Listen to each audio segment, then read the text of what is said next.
बाहर जाने का या फिर दूसरा काम आपका नहीं है। 12th क्लास करने के बाद में एक जो लड़का है वो नौकरी ढूंढने के लिए बाहर जाता है और एक लड़की है उसकी शादी कर दी जाती है। अब होता ये है कि किसी भी नौकरी करने के बाद में जब लड़का यहाँ से अगर पीथमपुर की तरफ जाता है या फिर अगर कहीं भी जाता है तो उसकी नौकरी शुरुआत के अंदर 10-1,000 रुपए की नौकरी लगती है। लेकिन क्योंकि बचपन से तो सिखाया नहीं है कि धनिया काटो या सब्जी बनाओ या कुछ करो, अब उसे क्या करना पड़ेगा?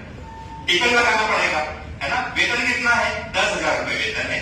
टिफिन कितने का लगेगा? 3,500-4,000 रुपए का लगेगा ना।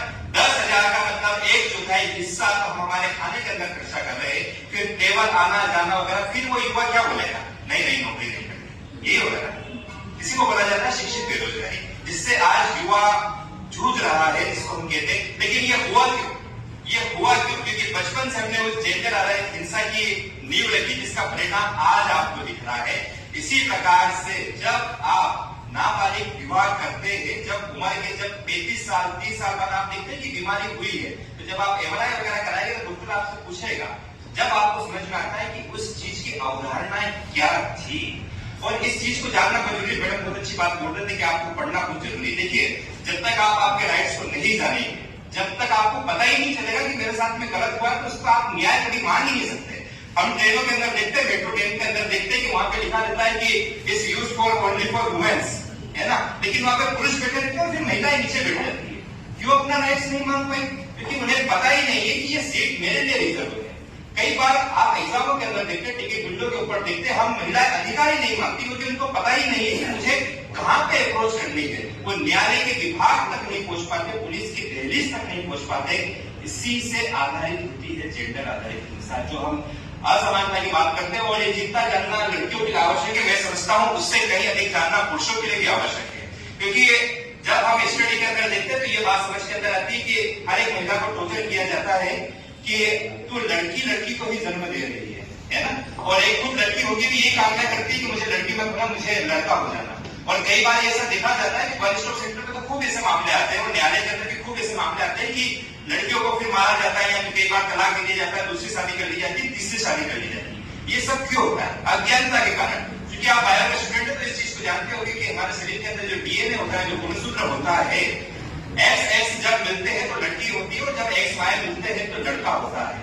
लेकिन लड़की के शरीर के अंदर तो XX ही होते हैं, और लड़के के शरीर के अंदर XY होते हैं। मतलब लड़की का तो कोई रोल ही नहीं रहता है, कि उसको पता नहीं रहता है कि लड़का होगा या लड़की होगा। अगर कोई आवश्यकता है तो वो पुरुष के शरीर में से कौन सा स्पर्म निकलना है, या X निकलना है या Y निकलना है। तो क्या लड़कियां है इसके पीछे दोषी? नहीं है।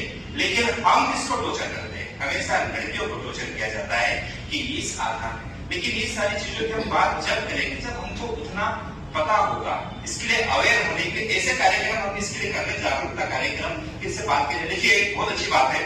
क्या होता है कि हमारा जो मन है, हम सिर्फ और सिर्फ उसी चीजों के ऊपर विश्वास करते हैं जो हमें अच्छी लगती है ना। अगर मान लीजिए कि अगर कोई एक शुगर का पेशेंट है ना, और उसके रसगुल्ले खाना बहुत अच्छे लगते हैं, है ना।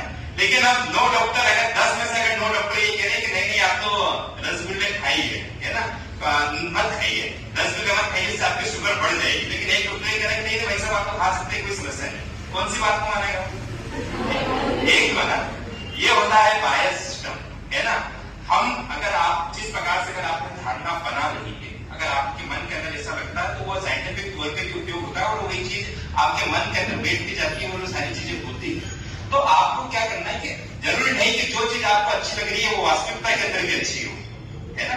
एक चीज होती है साइंस के अंदर पढ़ाया जाता है, उसके अंदर टोटल इंटरनल रिफ्लेक्शन, जिसको बोला जाता है पूर्ण आंतरिक परावर्तन। क्या होता है कि साइंस के स्टूडेंट आपने बड़ा कलेजी का एग्जाम्पल देखा होगा कि अभी गर्मी के दिनों के अंदर जब आप कार से जाएंगे तो आपको ऐसा लगता है कि बाहर वहां पे सड़क पे पानी है, लेकिन वास्तविकता में वहां पे जाते हैं तो पानी होता है क्या? नहीं होता है। सेम जीवन के अंदर ऐसे ही होता है। कई बार ऐसे अवसर आते हैं कि हमको ऐसा लगता है कि ये चीज इतनी चमकती है, लेकिन जब हम वास्तविकता के अंदर पास पहुंचते हैं तो वह चीज वैसी नहीं होती है। और यहीं से आधारित होता है शोषण।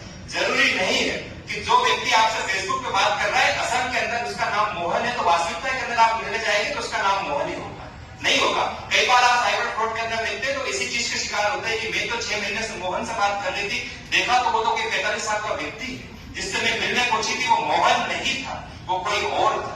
यहां से हिंसा जन्म लेती है।